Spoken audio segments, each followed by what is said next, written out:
Hello, traders. I've been having computer issues. Um, Basically, I'm going to start with the news that hit this morning.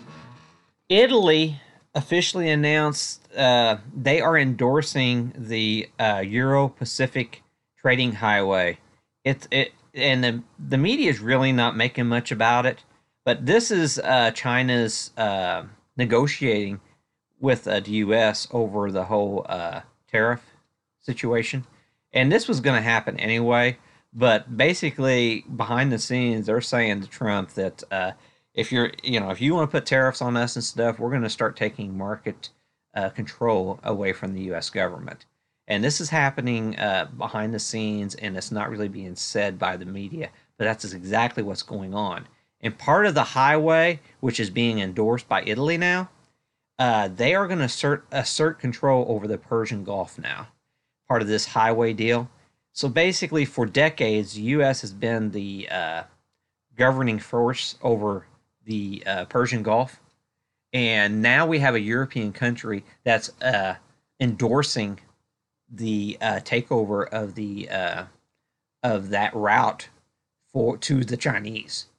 And it's no coincidence that Trump comes out this morning and all of a sudden he's going to be more accommodative on the whole trade thing, and they blame it on going into the election. He wanted things to be strong, but bottom line is the Chinese are working behind the scenes, and they are taking over strategic control areas that the U.S. has had for decades, and putting all this whole trade talk thing in serious jeopardy. So Trump really messed up by going after all the world governments at once, announcing tariffs. He should have never mentioned anything about Europe. And because of this, it is getting the European Union countries siding with the Chinese here. So just keep that in mind. A major development that's developing here, not good for the long term security and growth for the U.S. government. And this whole tariff thing is probably going to disappear with very little or no impact. And basically, it's just going to the only success out of the whole deal. It's we're going to lose substantial control over the our global trade routes in the years to come. So just keep that in mind. What's setting up here? Okay, to get into some of the stuff that's happening, and one thing that I'm always keeping a close eye on, that's our high yield bonds. We have $1 trillion worth of corporate debt hitting the books this year, and another trillion next year. So anytime I start seeing liquidity issues in the high yield bonds, and this was from yesterday, and Monday we saw liquidity in high yield bonds too. I always keep this on watch as one of my key indicators that we might have hit a significant top in the markets. We never want to see people distribution out of high yield bonds, in my opinion. I mean, we had flows into SPY yesterday, but this one here is the most important one, in my opinion, of all the top ETF flow. And then we also have money coming out of the financials. So those two, they're both related, but those are the driving forces for the primary markets. So keep those on your watch. So basically, what I'm seeing here on our high yield bonds, we are breaking the 21 SMA on our high yield bonds, pushing to the lows of the week. And we are at a 3-week low period right here, right now, on our high yield bonds. And below, and it looks like we're going to be closing below our 21 SMA. This suggests that we could see a continuation to the downside on our high yield bonds, in my opinion. And this is our weekly volume profile, and we're already bearish on our monthly. Okay, so just keep that in mind. Our monthly profile is still on the bearish side of the trend. So even despite all this rally, our high yield bonds have still not crossed positive on our monthly. So just keep that in mind that I do not like what's happening with the high yield bonds. And if you look at your XLF real quick, financials, that's something to keep on watch too. We're here down at lows of the session here. That we've found some significant support in the past, but I do want to point out here uh, we're right here on this 121 SMA and on our financials. So just something to keep on watch here. That's going to be our leading indicator if we're going to see continuation to the downside in the markets. And it looks like we're just sideways shopping here, and we're probably going to see continuation. You see this digestive area? In my opinion, we're going into the end of the week, and we're going to be resolving to the downside in our financials, at least going into tomorrow's morning session. Some trends I'm wanting to look at here. These are my PDNF charts, and they give me my initial reading. We had a very significant build in our crude. Didn't have anywhere near the drawdown that we expected in the markets, and huge build overnight. So continuation likely tomorrow to the downside on our crude oil. And we do have a sell signal in the energy sector. And many of us believe we're going to see crude down in the 30s going into spring. So this is a very bearish scenario for crude and global growth. Like I said, they lowered global growth forecast this morning, which is quite significant for demand on crude going forward here. And the whole Venezuela mess, if they were to happen to get that president out and the new president comes in, that's actually increasingly even more bearish on crude because of all the extra supply they're definitely going to have to throw into the markets.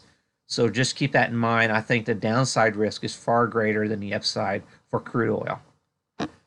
Airlines is another one that topped my list. We are in a sell signal on our airlines transports. This is primarily airlines.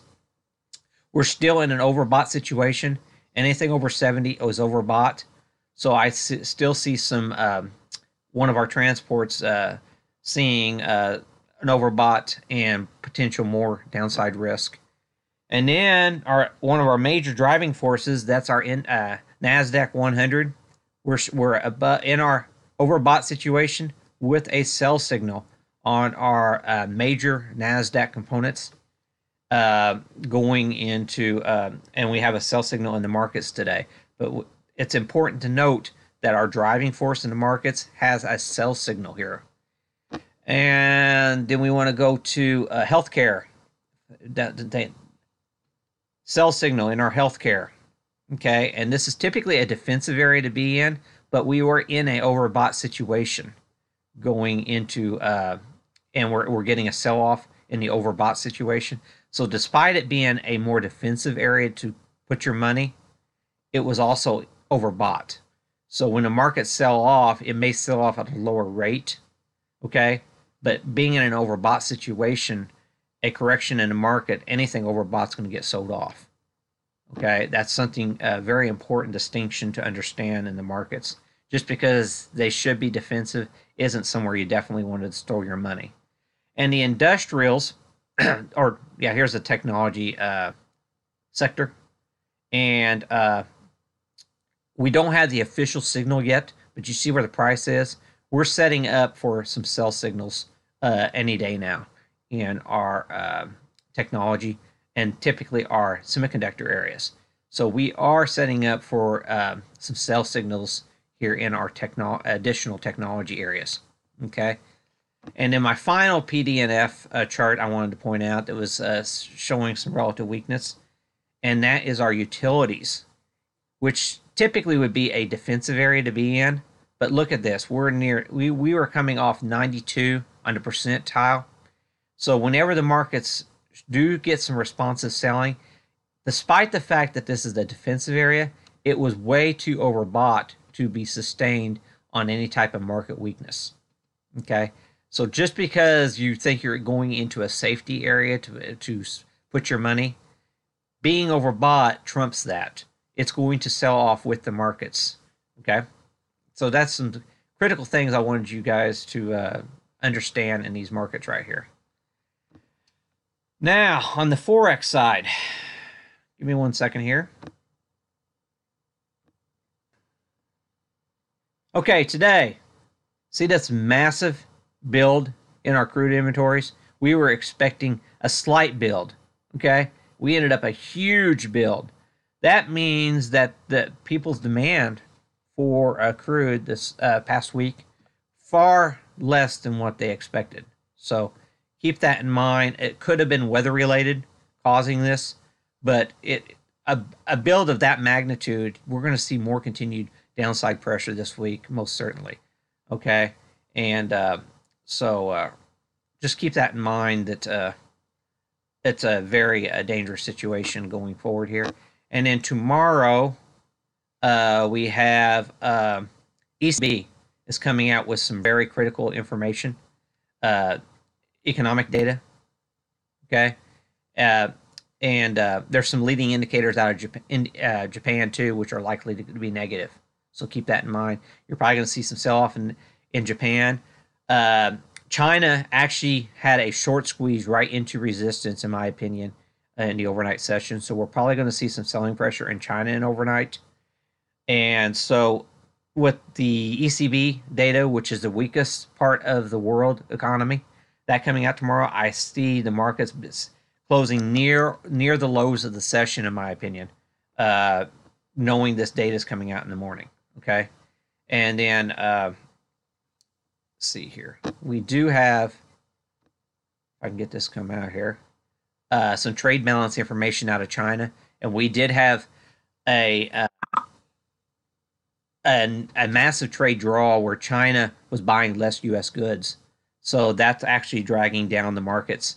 And so keep that in mind too, that China is actually, in my opinion, winning this tariff war.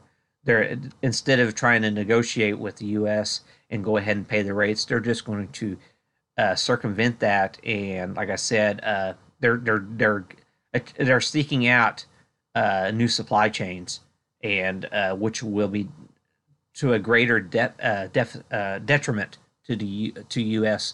in the long run, in my opinion. So just keep that in mind. That I know the media is wanting to talk about how Trump's going to win the trade war, and I do not think that's going to be the case here. And then we have the non-farm payrolls Friday, so keep that in mind.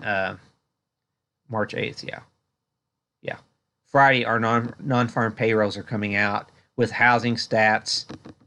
Powell's gonna be speaking at 10 p.m. Friday.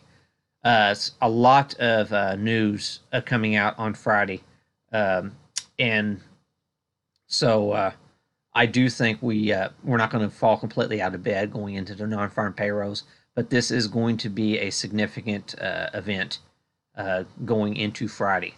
Okay. As we can see here, we're seeing the Qs resolve to the downside here as of this moment. We had a large volume point of control near the lows of yesterday's session, and I do think that's where we're headed here. And we're probably going to be closing near the lows of the session, building out the rest of the day. I do not see a sustained bid holding up. And as you can see with the ticks, they just continue to get worse for the day. No supporting volume at these levels today. And if, as you can see, the IWM is just completely falling apart. We have broken below 3-week levels and finding a potential support area right here on the Venom lines, but nothing that I would write home about. Markets continue to just slide, and look at the Qs. They're just that's the Qs there. Look at the I thought that was a Nasdaq. That's Qs. Okay. And then our S&Ps, we're already down here at yesterday lows. So the S&Ps and the IWM are actually leading. It looks like we're going to be breaking right here, right now. We are setting up to break yesterday's lows, actually. A distinct possibility we're going to break yesterday's lows on the S&Ps. So keep that in mind that it's not looking good. With these ticks, they're not supportive of prices here, in my opinion. And so relatively, the SPY is holding up better versus the market maker moves. So we are last week's market maker move low the 25.58 area was the expected move. It looks like we are going to see potentially be testing this going into the overnight session, in my opinion. As far as earnings go, we really don't have any supportive earnings going into tomorrow's session, in my opinion. I think Burlington is going to sell off, continue to sell off. I think Kroger is going to sell off too. GNC, I really don't like it as a company whatsoever. I think it's going to sell off too. Costco might be a supporting force into tomorrow's afternoon, but BJ Wholesale, they completely missed on their earnings. And these wholesalers, with the tightening margins from the internet space and stuff, Costco actually could be under some pressure, given where it's located in the supply chain. So just keep that in mind. We're seeing a lot of big blocks are doing well, but Costco could be one of those that does not do quite as well. Okay, and also big lots in the supply chain, they could be under pressure going into tomorrow's session. Just keep that in mind that these two are a different segment of the supply chain, which might not be quite as well as these other big blocks have been doing. The good thing is the markets themselves are not really overvalued from a price to earnings standpoint, assuming that they don't keep ratcheting down global growth forecasts. I mean, right here, right now, the valuations aren't too bad, but so yeah, we could just go sideways from here, waiting for the global markets to recover. But from what I'm seeing on the global, with these global numbers continually being reduced, it's not a very bullish sign going forward, and we're probably going to see a lot more downside risk than upside. And these are the areas that have given downside guidance, and we are seeing a higher level of downside guidance than we historically see going into Q2. So this is another reason I'm thinking we're going to see increased selling pressure, 3 to 5% lower in the markets from here. And majorly in technology, we've seen significant downside guidance. Okay, healthcare and consumer discretionary. And that is, I think, a lot of the reason why Amazon seems to have some relative weakness versus a lot of the other sectors in the market. The retail sector, despite the numbers, we are seeing a lot of pressure here in the lowering of guidance. So keep that in mind. That's some of the downside risks that I'm seeing here in the markets. Some of the top volume I'm seeing today above average, above yesterday's volume. ANF, not one I've ever traded before, but had an earnings beat, and it's catching a substantial bid in this morning's session. Very good percent gainer in the calls. GPS. Okay, Gap. Gap above average volume here. Had their earnings. It looks like it's selling off in today's session. So it's selling off the pop in the earnings, in my opinion. Yeah, there you go. We're selling off the pop in earnings above average volume. And we are crossing back below the monthly 125 SMA. So just keep that in mind. It's not retail doesn't seem to be supporting prices, despite the gaps ups on so many of these retail stocks. Because of all this lower guidance. So retail is just not an area that I would want to be in to the long side going into Q2. Ambarella, which is a Chinese stock, had a good earnings report, above average volume today. It is on the bearish side of the weekly 125 SMA. So this is, in my opinion, a more bearish chart, especially knowing that China potentially did run up into resistance in the overnight session. So keep that in mind. It is a retailer too, so keep that in mind. It might be Chinese retailer, but just something to keep in mind. On the put side, SRPT, Those were all call side activity volume spikes. Sarepta had earnings a few days ago, so it was catching significant selling pressure. There must be news out this morning about it. It's a very bullish chart on our weekly. It looks like some profit taking coming out of Sarepta on extreme, a lot higher volume. Tandem, TNDM, had very good earnings. They're taking some profits off the table, it looks like. So keep that in mind. This is a healthcare. Okay. YY had really good earnings yesterday. They're taking profits off the table.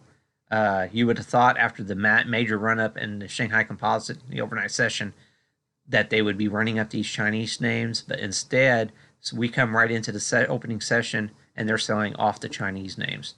So keep that in mind. There was a divergence going on there with the Shanghai Composite catching a massive short squeeze last night. GE, after some news came out this morning, getting hit hard today on above average volume and at the lows of the session. So keep that one on your watch. Those are some of the main ones. PBY was another one. And this was a scan I did earlier. It could have changed this late. The markets have gotten a lot worse since I did that initial scan. Those are some of the PBY is another one. Some selling pressure today on above average volume on the put side. So keep that in mind. Those are the main ones that I'm looking at here. But I do think we're probably going to see more continued downside pressure tomorrow. So, and I think the comments out of the EU are going to be not supportive for higher prices in tomorrow's session. So that's all I'm going to say. And thanks a lot. And I will see you guys when I get a chance to do another one.